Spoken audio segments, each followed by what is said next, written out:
It's my August 2020 vinyl update.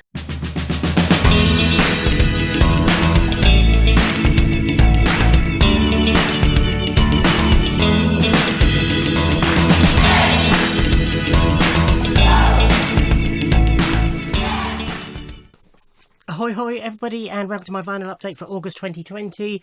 As you just saw, a fair bundle this month, but most of that is my record store day purchases, which I did unbox and show on my channel on record store day, which is just a few days ago as I record and upload this. But there are a few other bits, all new apart from one eBay purchase, which we will get to. But first up, we have the soundtrack to Casino Royale, the Daniel Craig Casino Royale, not the David Niven Casino Royale. So this is a At the Movies music on vinyl release. I bought the one for Skyfall, I think it was. Yes. Yeah, for Skyfall, that they released 18 months ago, something like that. When this was announced, I thought, great, it's a Bond soundtrack I don't have in any format anyway, so good opportunity to pick it up. Music composed by David Arnold, limited edition of 2,000 numbered copies on translucent blue vinyl. Soundtrack to the multiple award-winning 2006 James Bond movie, available on vinyl for the first time, includes a movie poster, 180-gram audio file of vinyl. Was it numbered? Yes, it's numbered, number 1492, out of, what was it, 2000? Would have been nice to have got either 1962, considering that was when Dr. No was released, or 1952 when the first novel was released, if I'm remembering correctly. Or I couldn't have 2006, obviously, but it would have been nice to get a Bond-related number. Comes in a embossed and sealed wallet. Nice matte stock.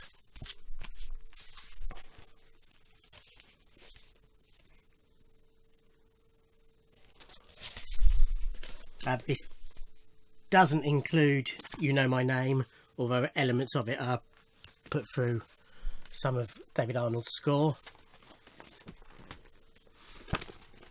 You Know My Name being the theme song for this film, sung by Chris Cornell. This is the poster, nice big poster.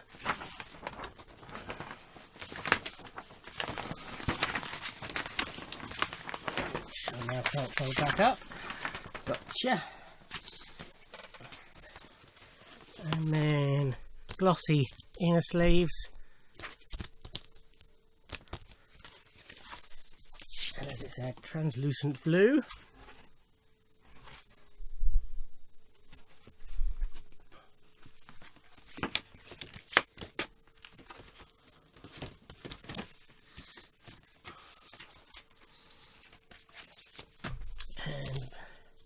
That's the second disc. I got this through Amazon,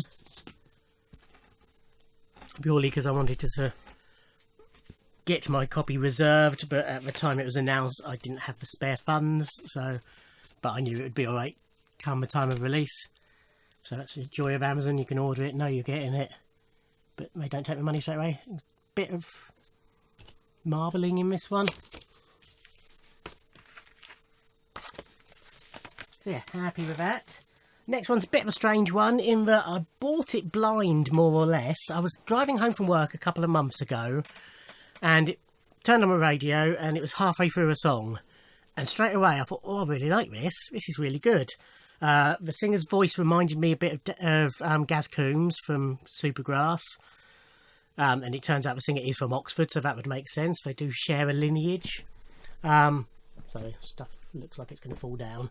And I really like the song, although now I couldn't tell you what it sounded like. But I know I really enjoyed the song.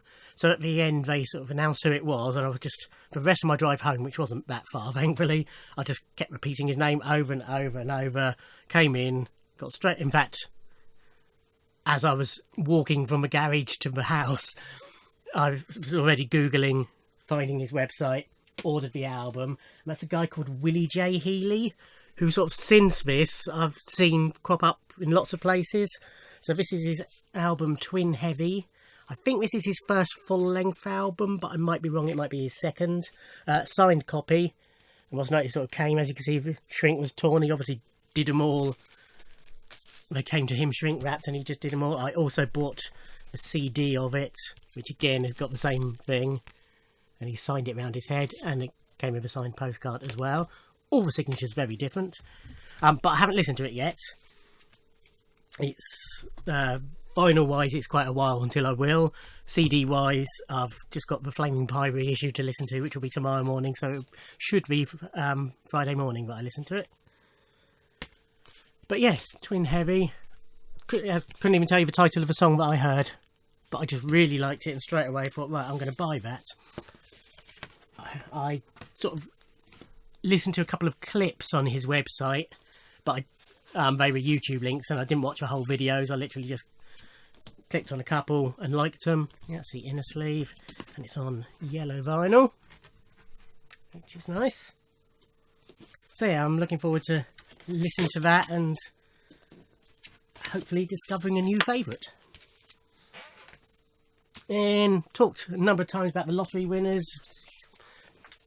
I'm really championing them. Saw them supporting Sleeper a couple of years ago now, I think it was. Just fell in love with them, really brilliant brand, great songs, great personalities. Really enjoyed it. Their debut album was released earlier this year, self-titled, which I've bought and shown. During lockdown, they've been doing cover versions on Facebook, but they've recorded separately over Zoom or whatever it is they use for these sort of things. And they've released an album of those called Sounds of Isolation. This is a signed copy by the band. Really like that cover. And it matches the aesthetic of the debut album as well. So they've covered There's a Light That Never Goes Out, Dreams, and that's the... yeah, as for Fleetwood Mac Dreams. Love Will Tear Us Apart, Jolene, Caravan of Love, I Heard It Through the Grapevine, Sweet Like Chocolate, Never Gonna Give You Up, Yesterday, We'll Meet Again, and Don't Look Back in Anger. I haven't listened to the album yet. I heard a few of the Facebook broadcasts of some of them, but yeah, all very enjoyable. That's the inner sleeve, and this is on white vinyl.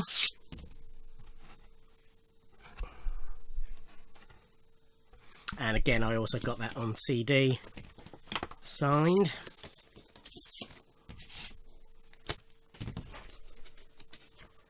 But their debut album got into the top 40. This was in the top 40 for some of the week, but ended up at number 61. But that's pretty good going for a practically unknown band. Next is the next two in the PJ Harvey reissue campaign, where she's reissuing all her albums plus demo albums. So it's album 2, which is Rid of Me, which is an album of great songs, but I've never liked the production on it. Certainly on the CD anyway, it sounded very muddied. So it'll be interesting to hear the vinyl, see if it's any better. This comes with a download card as well, and this is her debut on Island. Her first album was on Too Pure. Nice simple Island label that, but I like it. I don't think there's an Island label that I don't like. But yeah, other than the production, really good album. As I say, great songs.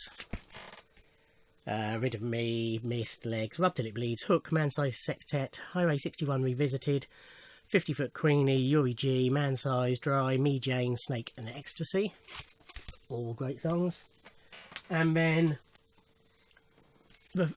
there was originally a release of the demos for this album, 4-track demos, which was actually the first PJ Harvey I owned, and it is probably still my favourite PJ Harvey album. Really love it. So this is 8 demos of various tracks from Rid of Me, plus 6 songs that never appeared on Rid of Me. But yeah, really strong. So download cards come out. So the debut album Dry, the demos appeared on a limited edition 2 CD version of the album when it first came out. This had a separate release of the demos, but from here on in, the demos are sort of newly released. Her albums with John Parrish, they're being re-released, but there's no demo. Well, certainly not with Dancehall at Louse Point. That pre-order's already up, and there's no demos album with that. But the solo albums, I believe, are all going to get demo companions. So that's apart from my eBay purchase. Let's do that now. This is an eBay purchase. This is Prince's Purple Rain, or Prince of Revolution's Purple Rain, on 7-inch single. Believe it or not, I don't have, or I didn't until I bought this, have Purple Rain on 7-inch. So finally found it at not a silly price on eBay. I think I paid $1.99 plus postage, so it was just over £3, which is fine. Sleeve's not too bad. It's a bit beat up at the top, but nothing terrible. And the vinyl looks to be in excellent condition.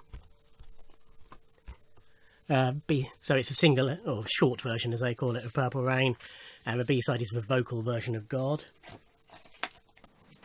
And then everything else is my Record Store Day pickups. So as I say, I've done a video of those. So if you want to see those in proper detail, I unboxed them and showed them there.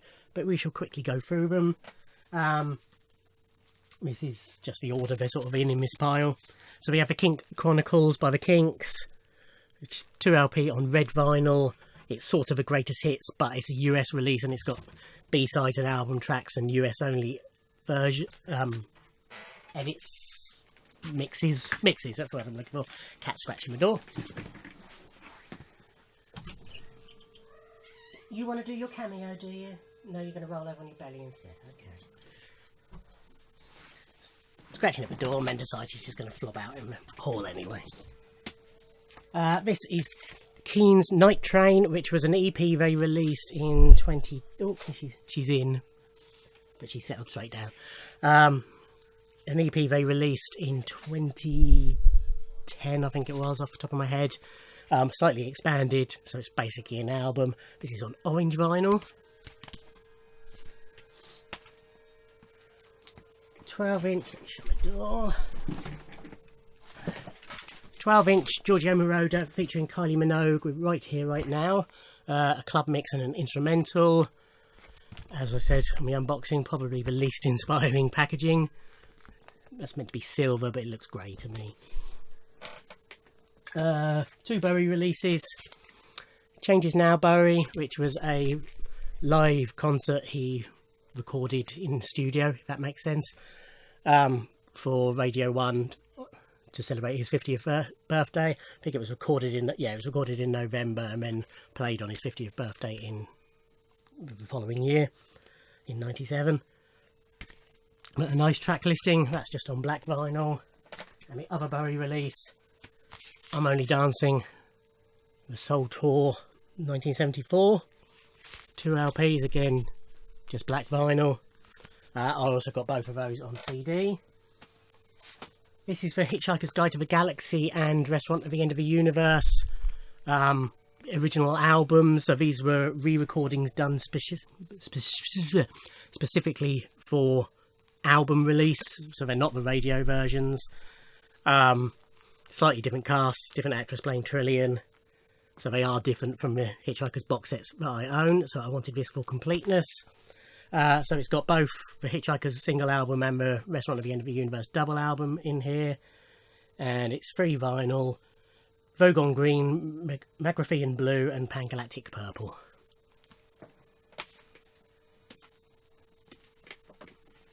This was Al Green, Greenest Blues.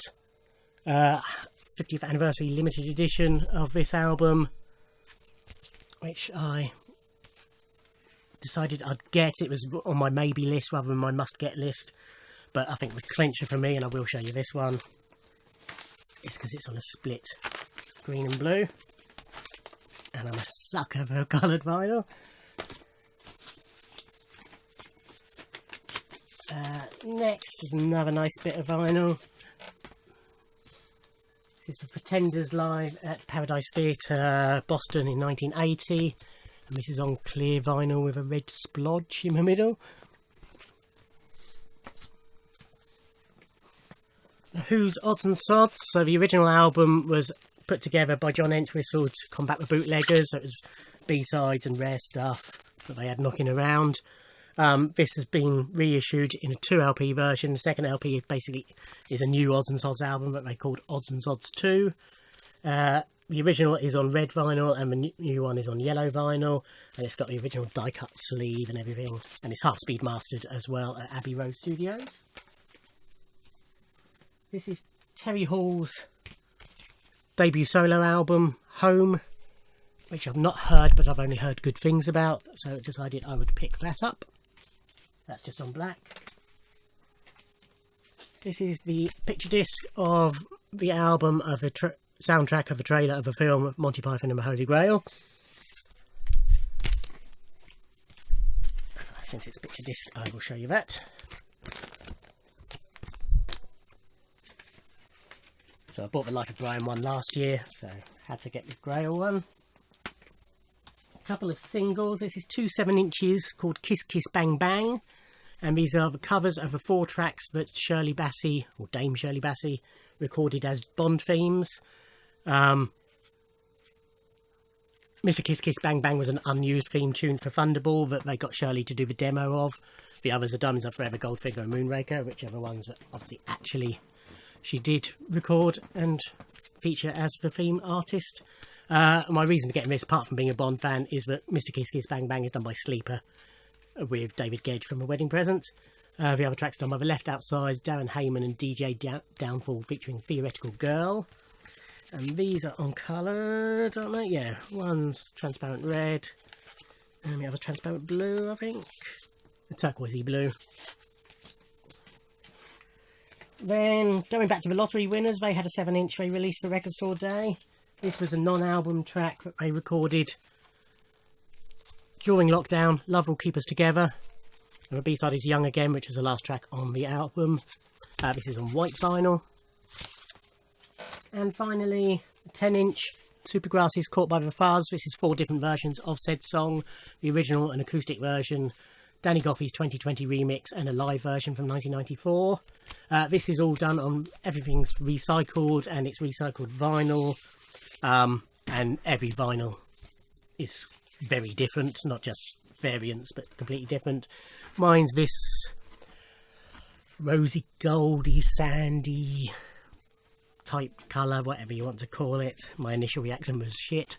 I like it, but I mean, the colour of. So yes, that's my pickups for August. Few pre-orders that should be coming this month. We got the Biggie, the Sign of the Times reissue, which I'll obviously be doing a separate video for the unboxing of those. Got the second drop of Record Store Day. I'm actually working in the morning that day, so I can't get to the record shop till about 2 o'clock. There's 3 titles I want. 2 were sort of must-haves, and one of them is a maybe, but I will almost certainly get it if they've got it. If I can't get the 2 I want, it's the Ellie Goulding release and the Hot Rats release. Both of those I have got on CD, so if I don't get the vinyl, it's not the end of the world. The other one I'm interested in is the Yardbirds, Roger the Engineer. I'm on leave from today for 8 days, so I'm hoping to get to both the Fareham and Gosport record shops and have a little purchase. So I should have a fair amount of stuff to show you next month, but keep your eyes peeled. Thank you for watching. Like, comment and subscribe, and I'll see you in another video. Thanks.